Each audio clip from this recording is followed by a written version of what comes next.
If you're a residential real estate agent earning $200,000 a year and you want to grow your passive income, this show's for you. Learn the secrets other agents use and hear from experts in our field in order to guide you along your journey to investing in assets like apartment communities so that you can turn your commissions into cash flow. I'm Randall McLeod. Let's go, baby.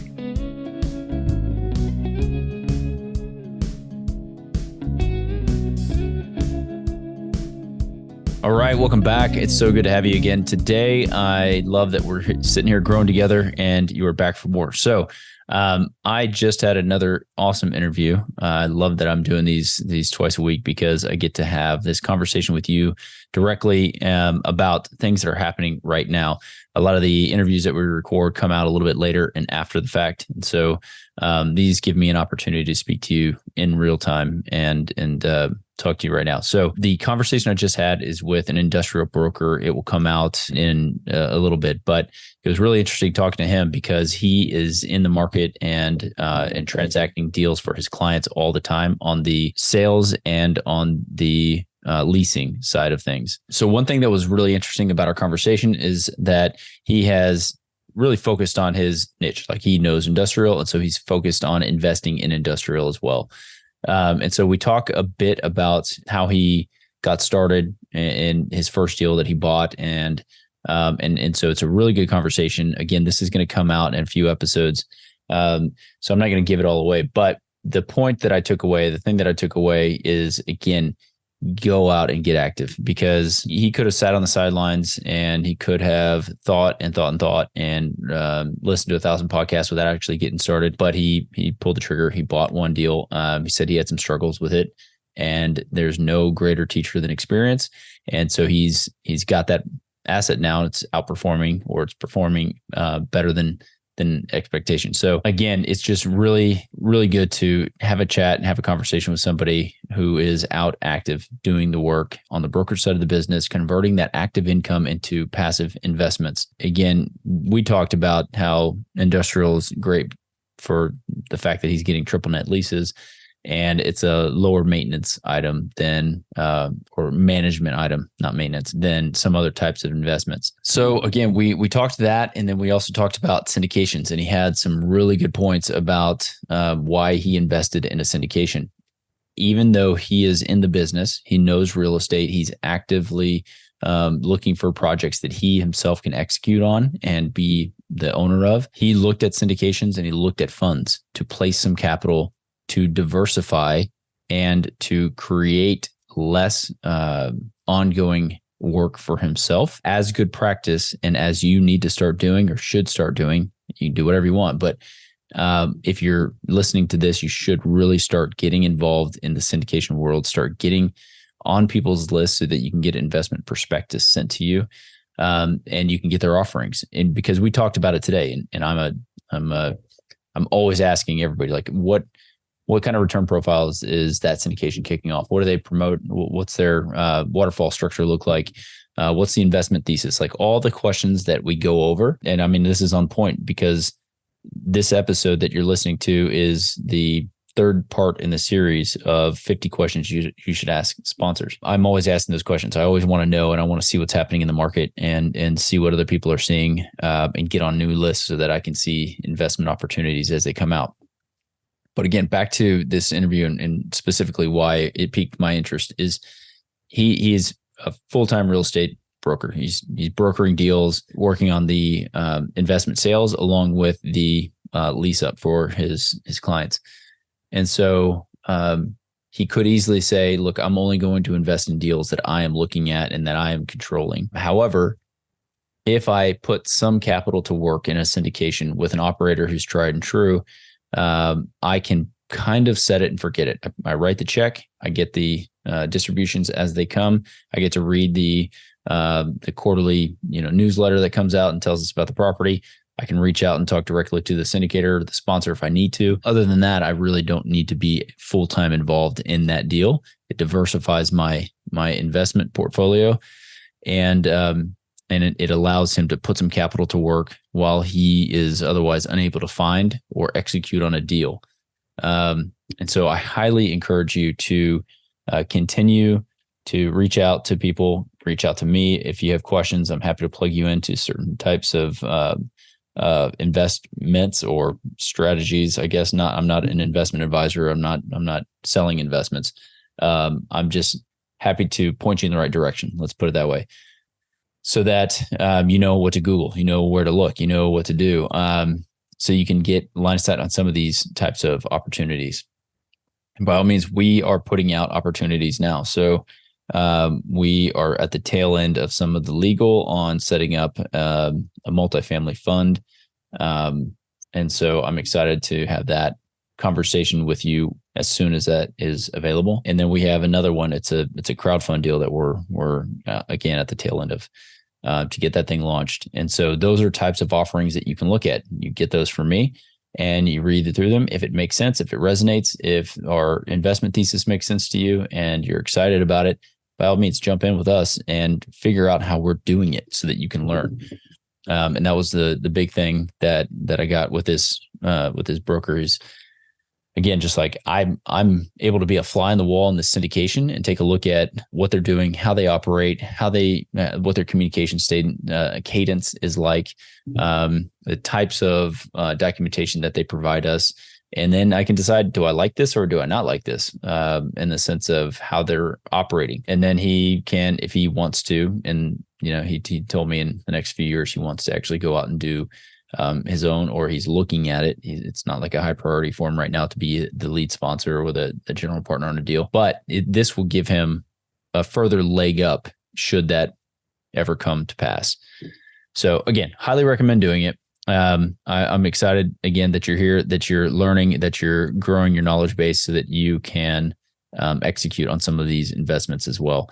So again, if you're getting value out of the show, jump on, rate and review, helps me a ton, helps me get awesome guests. And that's really the name of the game. I want to bring on the highest quality guests that we possibly can so that we're all learning together and growing. So yeah, we're going to go ahead and jump into the third part of the series of questions you should ask syndicators. So again, this could be for a number. We focus heavily on the multifamily space. So a lot of the references that I make are going to be towards multifamily. But you could kind of tweak these questions and they would make sense for other asset classes as well. So here we go. Let's jump in. We're proud to be sponsored by Ridgeline Investment Group. Ridgeline has a track record of transacting more than $53 million in assets throughout Texas. Ridgeline is currently looking to acquire 100 to 200 unit Class B multifamily communities between 5 and 20 million in San Antonio, Temple, Waco, Tyler, and other Texas secondary markets. To learn more about Ridgeline Investment Group, visit www.ridgelineig.com. All right. Welcome back to another episode of Agents Building Cash Flow. So glad to have you today. We're going to continue on our series where we're going over the questions you want to ask an operator or syndicator prior to investing in any syndication.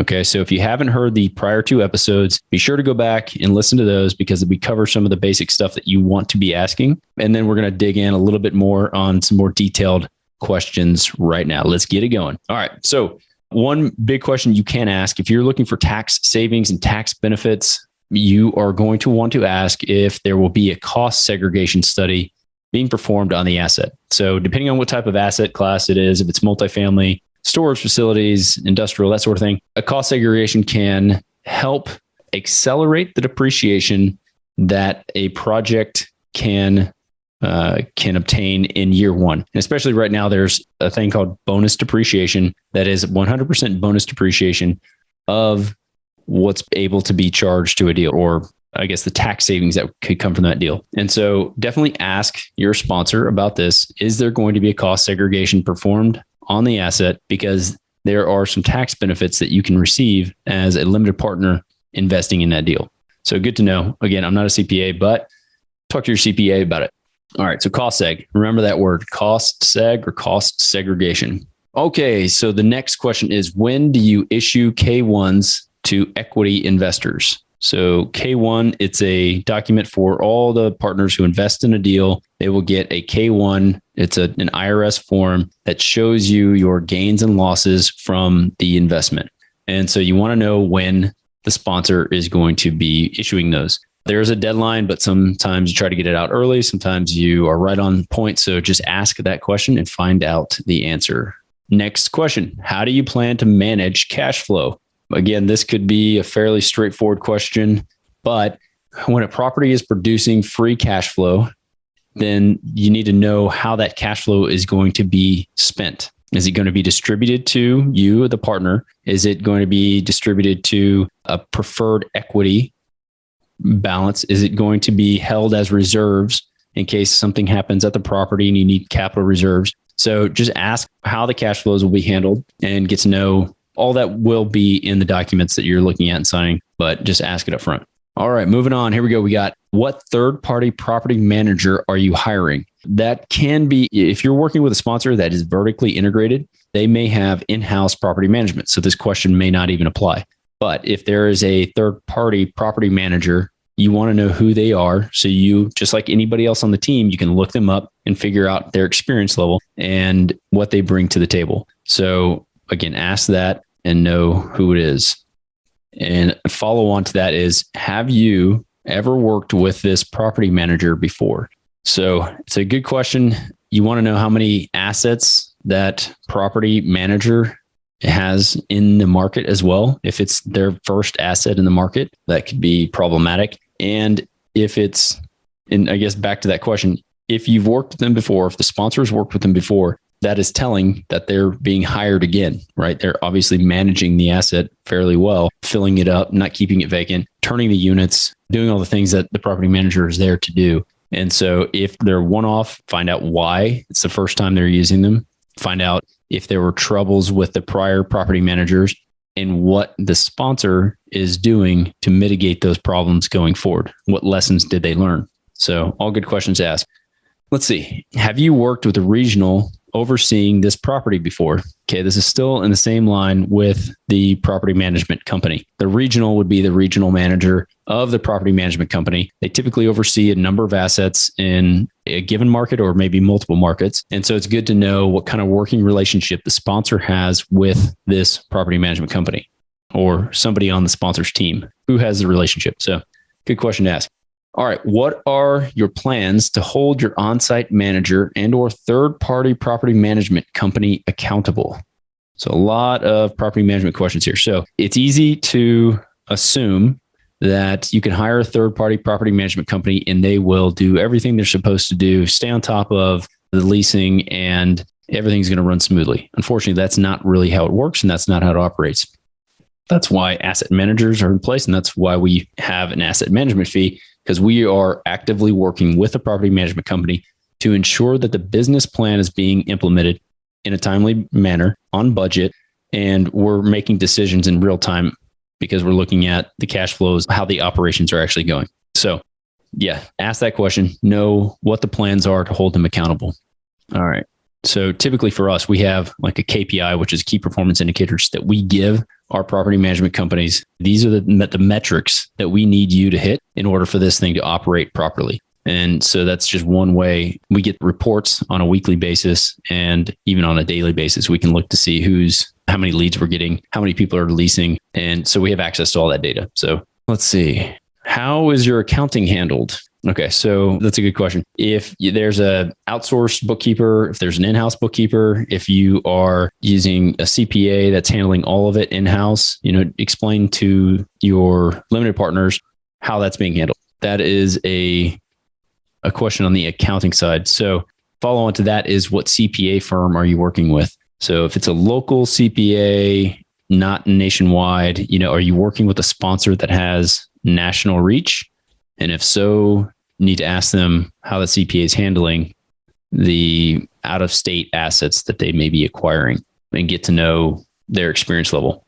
Okay, so those are a few questions about accounting. And then you obviously want to ask about the legal side as well. What law firm are you working with? So there's typically going to be several attorneys or lawyers that are involved in these transactions. The transactional attorney, who is handling all the documents and the paperwork for actually getting the deal closed, the actual purchase sale agreement, reviewing the title docs, making sure that everything's in line with the operating agreement for the entities that are being set up, and really just the actual transaction side. And then there's a syndication firm typically that will handle any of the SEC filings or the regulatory docs that are needed for the placement memorandum, the operating agreement for the limited partnership, and all that. So find out who those attorneys are, because it's good to know, again, their level of experience.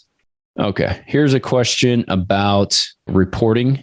And this is a question that I've gotten a few times, like when and how often can I expect my financial reports? We have an investor portal that allows log in at any time. You can go in and see how the investment is performing. And so that's one way. But we do typically, when we take over an asset, we are having weekly calls when we first acquire it, and weekly, kind of like a webinar. We'll just record something, say, hey, this is how it's performing. This is what we're seeing. Very quick, very short. And we just send that out to all of our partners. Once we get through the transition and the turnover, then we will change that to monthly. And as far as the financials go, we are striving to do distributions on a monthly basis so that you're getting reporting on a monthly basis as well. So that's kind of a follow on. When do you do distributions? That's another question you should ask. So again, monthly, quarterly, or annually. Typically, the investors that we work with, we want to be paying out as often as possible, right? If it's a apartment complex that we are acquiring, then we want to be able to be making payments as soon as possible, or distributions for your investment as soon as possible. We just find that for ourselves, if I'm investing in an asset, I want monthly distributions. So I would assume that you would as well. So ask that question. Is it monthly? Is it quarterly? How are you going to pay out? Is it ACH, meaning direct to my account, or are you going to send me a check and I have to go to the bank and do all this? And so, knowing that is good upfront. And then what's your communication policy with investors? Frequency and method. As I mentioned, we typically will do early on, weekly, and we focus on doing some sort of webinar where you can be invited to it so you can ask questions, but it is a short, hey, this is what we did. Here's our box score for the asset. Here's how many tenants applied. Here's how many actually moved in. Here's how many moved out. Boom, boom, boom. We'll go over that. Here's how the finances are working out. Here's how much we've spent on the budget so far, repaving the parking lot, all the different things that we're working on, but it's very short and concise. And then any questions you have. So 10-minute call, 15-minute call on a weekly basis. And then after that, we'll move into more of a monthly program where we're just sending out the distributions along with an update to the asset. Move away from the webinars necessarily. Here's a question you can ask, and not sure what type of response you'll get, but it will be telling if the sponsor can communicate with you any failures or trouble they've had previously. So one thing you can ask is, what will you do to communicate issues such as performances below expectations or delays in distributions and report issuance? So if things aren't going great, it's not all sunshine and rainbows, is the sponsor going to relay that to you? You want to know that, right? And so one way you can do this in a roundabout way is simply saying, without even asking that, you can say, on a prior deal, tell me about some of the issues that you had and how did you handle it with your investors? And then that's a better way, I think, to phrase that question, just because going forward in the future, you don't know how they're going to respond. You need to know how they have responded in the past. And I guarantee you there have been problems on deals. And how do they handle it? What do they learn from it? Ask those questions. Okay, so those are some questions that you can think about when you are talking to sponsors on deals. And hopefully this has helped you get a little bit better insight on some of the things to expect with the syndication. And if you have any questions about these questions, these items, or you just want to chat with me, shoot me a comment and I'll be happy to have a further conversation with you about anything. Happy investing, and we'll catch up with you soon. Did you know that 80% of the agents we speak with got into real estate in order to gain passive income so they could obtain financial freedom and become work optional? If you want to stay up to date, the best way is to make sure you're subscribed. So if you haven't done that, go ahead and do it now. We'll catch you on the next episode.